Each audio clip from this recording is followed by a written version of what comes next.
Buenas amigos, yo soy Carlos Cabezas y este es su programa Comentando, que abarca todo el saber humano.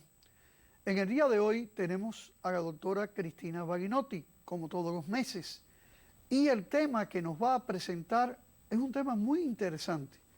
Interesante porque, aunque no nos damos cuenta, en la mayoría de los casos, está presente casi en toda nuestra vida y nuestro quehacer.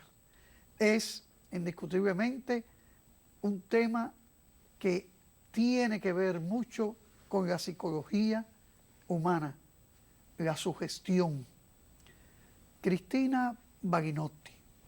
Sí. La sugestión para mí tiene un papel muy importante en nuestras vidas y vemos que tanto la sugestión personal como la sugestión social, como la autosugestión, son muy importantes y es necesario que la comprendamos para sabernos entender y ver hasta dónde nos manipulan y cómo no podemos dejarnos manipular. En efecto, tenemos que analizar. En principio, la etimología de sugestión quiere decir estar bajo el poder, estar debajo de alguien, ¿verdad? Vale decir que la persona capaz de sugestionar es una persona capaz de sustraer tu voluntad, capaz de enviarte, digamos, una orden. Este es el estado de sugestión. Y el sinónimo de sugestión más aproximado es una insinuación, una propuesta. Yo insinúo algo. Una sugerencia. Una sugerencia, pero no, en realidad es una insinuación, una propuesta. ¿Por qué? Porque tiene que ser algo que vaya al inconsciente, y entonces no puede ser directo. Muchas veces es directo, pero es algo que realmente está trabajando por debajo. Y la sugestión, el primero que habló de ella fue Mesmer, Franz Mesmer, hacia fines de 1700. Y estaba relacionado con todos los fenómenos místicos y espirituales. Mesmer hablaba de la sugestión justamente como el magnetismo animal. Este magnetismo y esta fuerza que los seres humanos de alguna manera irradiamos a través de la mirada, a través del poder de la mirada. Y es de alguna manera lo que se denomina energía espiritual, que son lo que irradian los caciques, los líderes de todos los tiempos, ¿verdad? Los reyes, es decir, ese poder de dominio de la voluntad de los demás. Es lo que se llama, te repito, la energía espiritual o mana, que no es el maná bíblico, pero sin embargo tiene mucha relación con él. Entonces vemos, este es el sentido. Cuando el pueblo judío sale de Egipto, a los 5 o 6 meses, el pueblo muriendo allí en el desierto de Sin, le pide a Moisés que por favor interceda con Jehová, entre el pueblo y Jehová, para poder alimentarse. Y entonces Moisés va a hablar con Jehová. Y como sabemos, Jehová, Dios, le... o Yahvé, como decimos los católicos. Exacto, le promete. Bueno, estamos hablando del pueblo hebreo, ¿no? Y entonces esto se ve como Jehová. Pero lógicamente es Dios para nosotros, ¿verdad? Sí. No existen las vocales en el hebreo. Claro. Y las consonantes son las que están presentes. Unos le dicen Yahvé y otros Jehová. Claro. Bueno, en realidad Jehová, que es el nombre que yo he elegido para hacerte este cuento, que figura en ciertas bibliografías, particularmente está en Totem y Tabú, y allí figuran todas las fuentes bíblicas. Bueno, lógicamente Jehová le dice a Moisés que le promete comida. Todos los días va a caer comida del cielo, ¿verdad? El famoso maná, el alimento bíblico. Exclusivamente el día de lunes a viernes, porque el sábado no, y el viernes tenían que recolectar doble cosecha de estos alimentos del cielo. Cuando Moisés regresa al pueblo y le cuenta esta novedad, el pueblo nota en él que de su mirada, esa omnipotencia de la mirada, se despedían rayos. Esa es la energía espiritual que le había transferido, ¿no es cierto?, Jehová a Moisés. Entonces, esto es el poder de la mirada de los grandes líderes, que tiene muchísimo que ver con la sugestión de los padres a los hijos. De hecho, la persona que sugestiona se está poniendo en la posición del padre frente a un hijo. Pero los padres lo que hacen no es educar a los muchachos. Claro, los educan, pero a través, hay mucha sugestión en todo eso. Por ejemplo, también en la madre, hay sugestión en la madre con el bebé, lo está apaciguando, lo está calmando. Es decir, está manejando su voluntad. Es un poder que tiene dos costados, un costado positivo y uno negativo, porque se puede emplear, como lo vemos desde ciertos líderes políticos, para manipular en contra a su pueblo, ¿verdad? Esto se estudia mucho en psicología de las masas, también de Levon, ¿no? Cómo se forman las masas y cuál es la actitud del líder, ¿eh? Porque ¿qué sucede? Que la persona que sugestiona está despertando una porción de nuestra herencia filogenética. ¿Te acuerdas cuando hablamos de aquella horda primitiva que fue el origen de la familia en el fondo de los tiempos, liderada por ese macho cruel y salvaje que indicaba a los hijos todo lo que tenía que hacer? Bueno, es a través de esa mirada. Muchas veces se habla en la crianza de los hijos cuando el padre lo mira a los ojos, ¿no es cierto? Y el hijo baja la mirada, porque es ese poder espiritual, ¿no es cierto?, que a uno le gana la voluntad. Realmente la sugestión desde Mesmer fue descalificada. Es decir, él la quería utilizar como una técnica y lo que hizo fue una teatralización en donde a través del poder de mirar a la persona que estaba por sugestionar y con ciertos gestos hacía que la persona entrara bajo el influjo de él. Pero era demasiado escenográfico y entonces una junta de científicos muy destacados decidió que esto era nada más que una fantochada, pero pasó a la historia como mesmerismo. Y luego con el tiempo la retoma toda la teoría de la hipnosis con Freud a través de una metodología y una técnica, en la cual dice que al ser metodología y al ser técnica, para lograr una sugestión, si tú fumas y yo quiero que tú no fumes y quiero introducir en tu mente una sugestión, es decir, una sugerencia, no fumes, es decir, la insinuación de que abandones esto que te está haciendo daño, tengo previamente que realizar maniobras de hipnosis. Es decir, que ahí van los dos pasos. La hipnosis es lo que abre la mente, lo que predispone ciertos aspectos de la mente para recibir la sugestión. Yo te traje esta matrioja que me encanta y es un poco esto exactamente. Si nosotros notamos, esta es la mente, está cerrada mediante la hipnosis, mediante esa orden que es como un padre que le dice al hijo ve a dormir, porque generalmente la orden primera es relajarse e ir a dormir. Entonces, se dice que hay inclusive una sugestión o una hipnosis, mejor dicho, de padre y una hipnosis de madre. La que es más dulzona y la que es más autoritaria de parte del terapeuta es que corresponde al padre. Entonces, se abre la mente y podemos introducir la sugestión. La sugerencia está allá en nuestra mente y nosotros podemos actuarla. Y dejamos de fumar.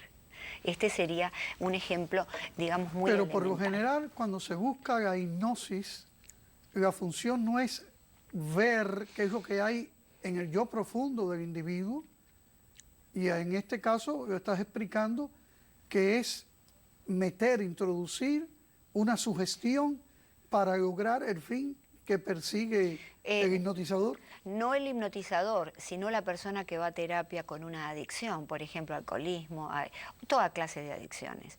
Entonces, ¿Es solamente en las adicciones? Es en las adicciones, en las conductas adictivas, que hay adicciones con y sin sustancia, ¿no? La persona que tiene adicción, no sé, a estar en soledad, que no puede estar, que ya desarrolla una fobia a los demás. Todo eso se puede ir manejando a través de las sugerencias que se introducen para bien de la persona. Porque hay una característica, el hipnotizador no puede hacer que la persona o el paciente haga lo que él quiere si el paciente no está dispuesto a nivel inconsciente.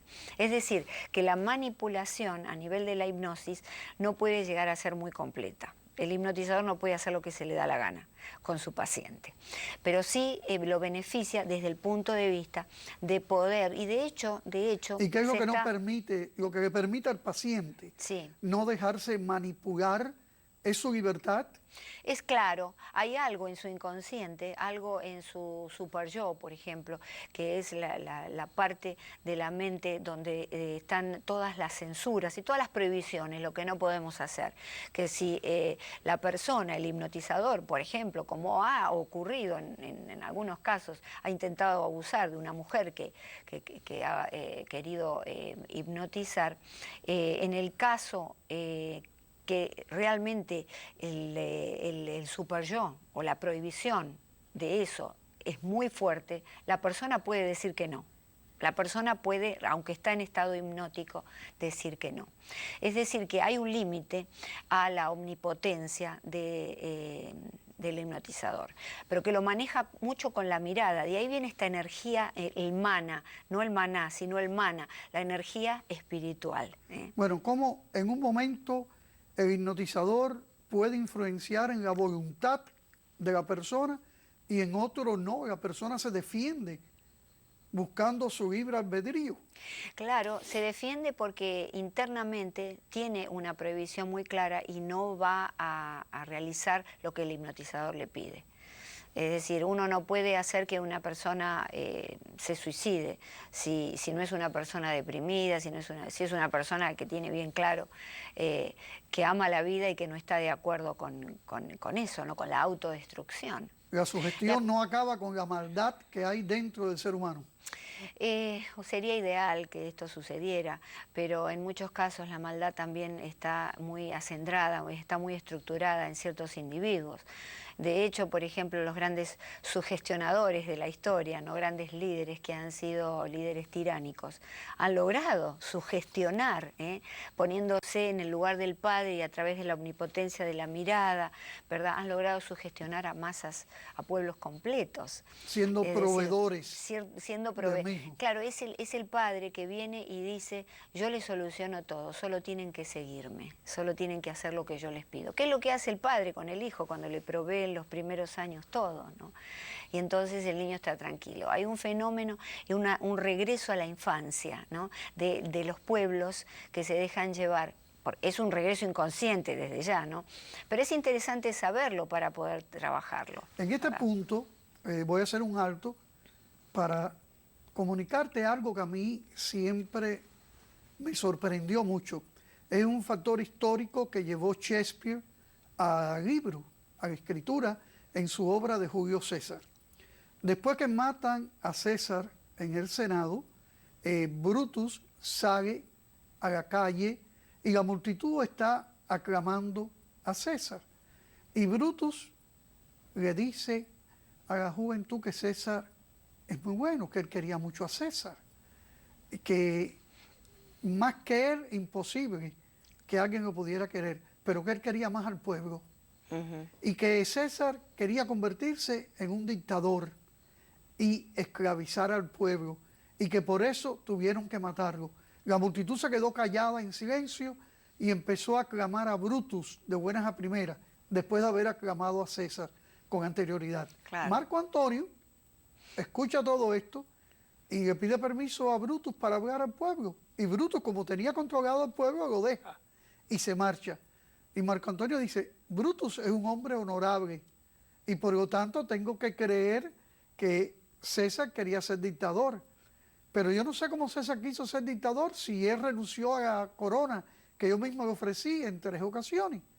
Pero hay algo del testamento de César que mejor yo no se los digo a ustedes, porque Brutus ha dicho otra cosa y Brutus es un hombre honorable. Y la multitud, Marco Antonio, di qué cosa. Y dice Marco Antonio, aquí tengo el testamento de César.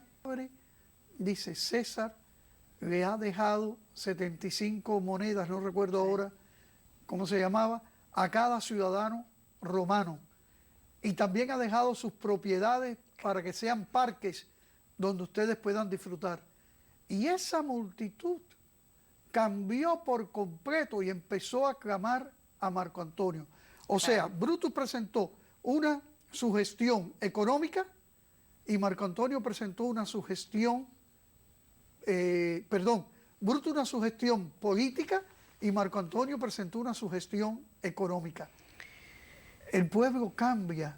Bueno, lo que pasa es que cambia bajo la influencia de aquel líder o aquel personaje que tenga una energía mayor, una irradiación energética mayor. De hecho, somos seres energéticos, ¿eh? Somos grandes paquetes de energía girando a distintas velocidades y a distintas frecuencias. Vale decir que hay una energía que estamos tú y yo en estos momentos y con la gente aquí en el estudio compartiendo. Entonces, eso es lo que hace que la sugestión tenga tanto poder y tanto valor, ¿no? Y que se siga hoy en día operando. Y va a ser así siempre, porque está dentro de la naturaleza humana, la capacidad para sugestionar. Con los dictadores, Cristina, que la mayoría sugestionan a su población, pero vemos que después que se van o los matan o desaparecen, muchos continúan con esa sugestión. Claro, bueno, el pueblo quiere creer, las masas quieren creer. Uno quiere realmente descansar así como se descansó en la infancia en los padres. Uno quiere descansar en un gobernante en su propio país que realmente haga las cosas bien. Es decir, esto es el verticalismo natural. Quiere que se haga justicia, que haya verdad. Y entonces esa necesidad de creer, esa sed de creer, hace que la gente muchas veces confíe y vote a quien realmente no se lo merece. Sencillamente alguien que es muy hábil con la manipulación y muy hábil con estas insinuaciones y con estas propuestas que introduce en la mente de la gente y en el corazón de la gente a través de distintas maneras. Porque a ¿Cómo veces tenemos que actuar nosotros? Nosotros tenemos ante que estar... personas que están sugestionadas. Bueno, en principio debemos hacer escuela de estas cosas que están sucediendo. Es decir, de lo que sucede en el corazón del humano en referencia a la sugestión y a la capacidad de todos de poder influir positiva o negativamente en el otro.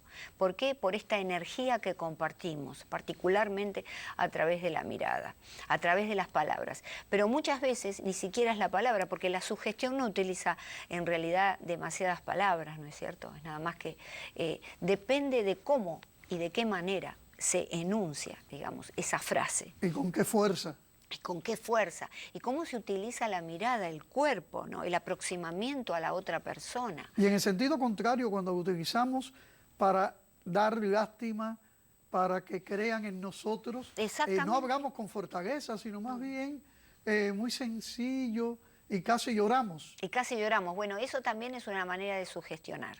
Sí, estoy sugestionando al otro y le hago creer que en efecto soy un individuo pobre, que tengo muchas desgracias en mi vida, y es una manera de sentirme bien y de recibir el aprecio de los demás. Bueno, ahí ya ronda el trastorno de personalidad, ¿no? el emocional, psicológico, pero evidentemente es una manipulación. Hay grandes trastornos de personalidad, los psicópatas son grandes manipuladores, son personas que hacen, que sugestionan a los demás, que prácticamente hipnotizan a los demás con ese poder de atracción que tienen, ¿verdad? La inteligencia juega un papel muy grande. Y la inteligencia juega un papel muy importante también. Es decir, todos tenemos este poder.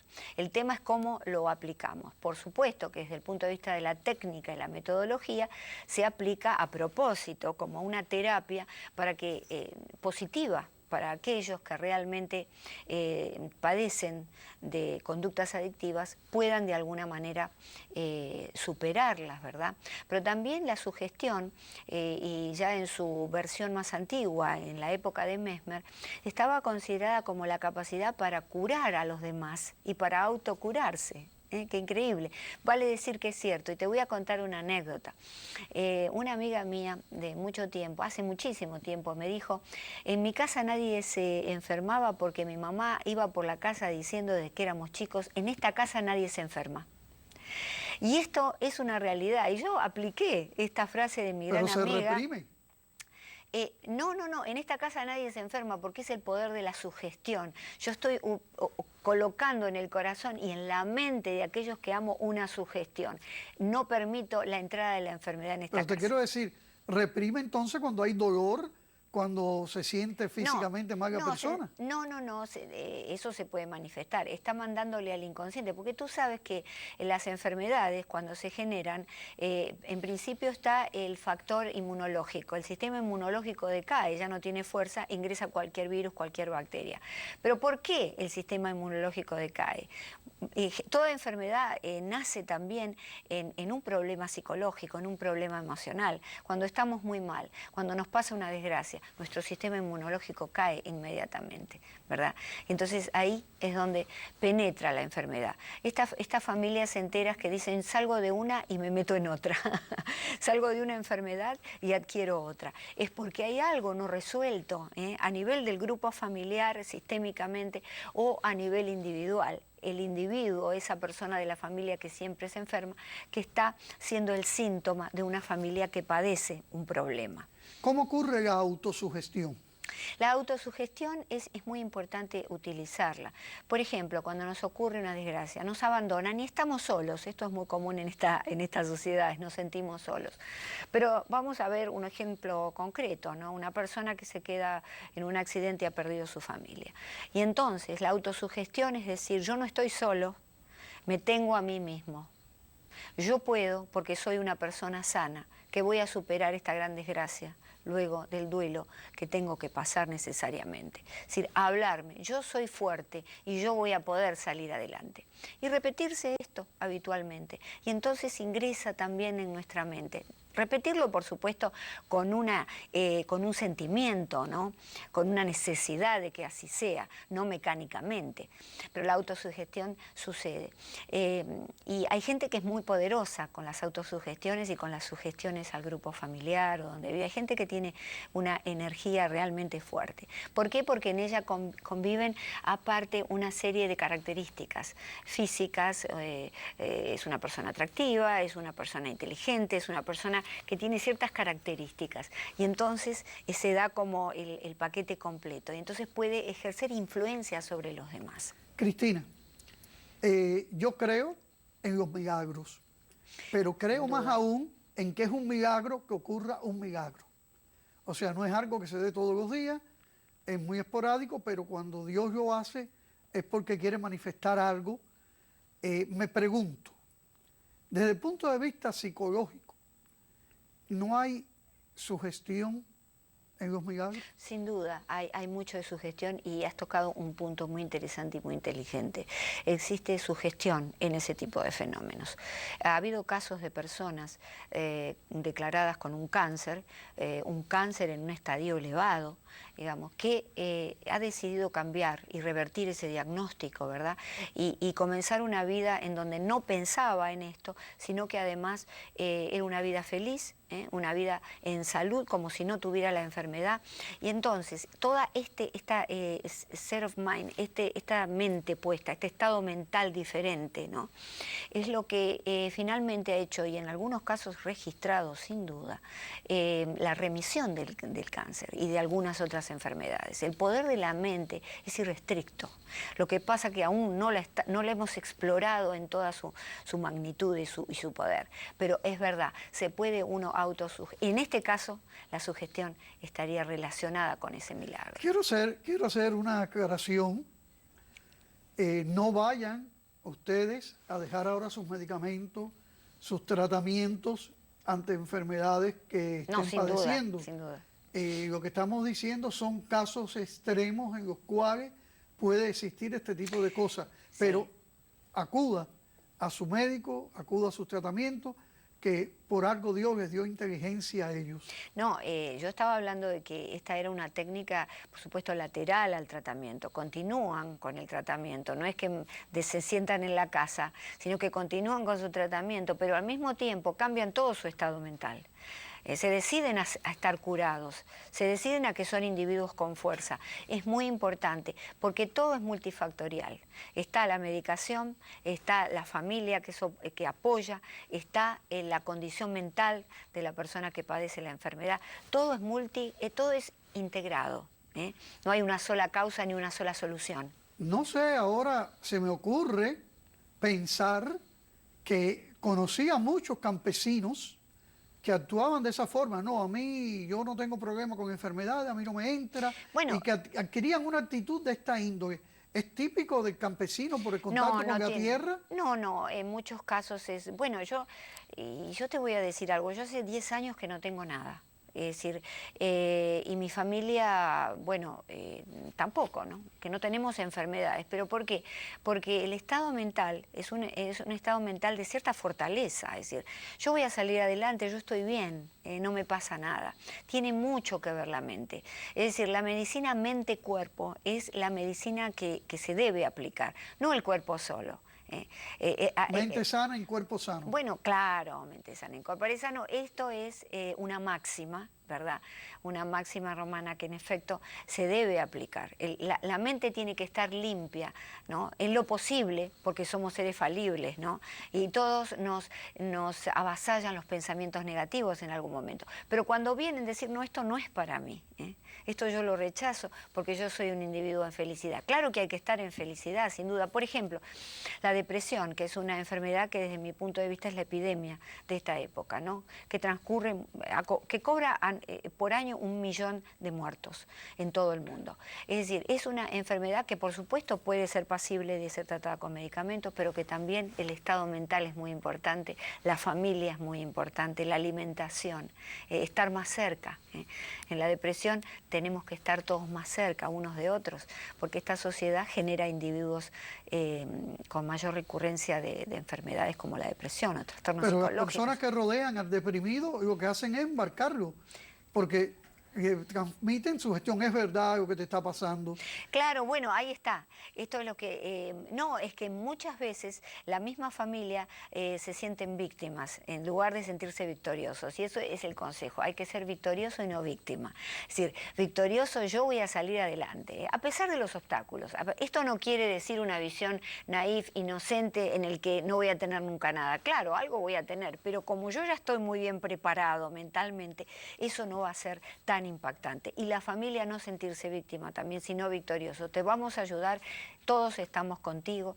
Y entonces iniciar ese proceso de sanación. Porque siempre, más allá de lo genético, cuando hay una enfermedad en la familia, ¿verdad? Psicológica, todo el grupo familiar está de alguna manera enfermo y lo que pasa es que ese familiar es el síntoma que emergió. Es el paciente, se llama en psicología, el paciente identificado. Necesaria terapia colectiva. Claro, se llama terapia familiar. sistémica, claro, porque entonces todos van. Porque si no lo llevan al paciente y le dicen al médico, ay, está enfermo, lo traemos, nosotros todos estamos bien, pero él está enfermo. No, un momento, estamos todos envueltos en eso. Muchas gracias, Cristina. Gracias a ti. Creo que lejos de mantenernos pasivos ante esta realidad, nos has invitado a ahondar más sobre ella para Exacto. lograr que no nos sugestionen. Muchas gracias y hasta la semana que viene en otro programa Comentando.